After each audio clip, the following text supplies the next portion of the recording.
दिसम जकात रेन एमपी और एमएलए को एनडीए रेन कैंडिडेट द्रौपदी मुर्मू और यूपीए रेन कैंडिडेट यशवंत सिन्हा सोलो वाना राष्ट्रपति लगिते भोट को एम आकत किना बीजेपी पार्टी रे बिजू जनता दल, बहुजन समाज पार्टी, शिरोमणि अकाली दल,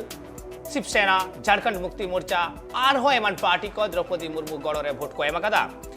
नपाया कना जे नियधाव रेना भोट अर्जन रे द्रौपदी मुर्मू दो जितकरो रेना गनाडी सामांग रे तिंगुवा कना एमपी को लगिते सदन रे रूम नंबर 63 वोटिंग रूम को बनावा कादा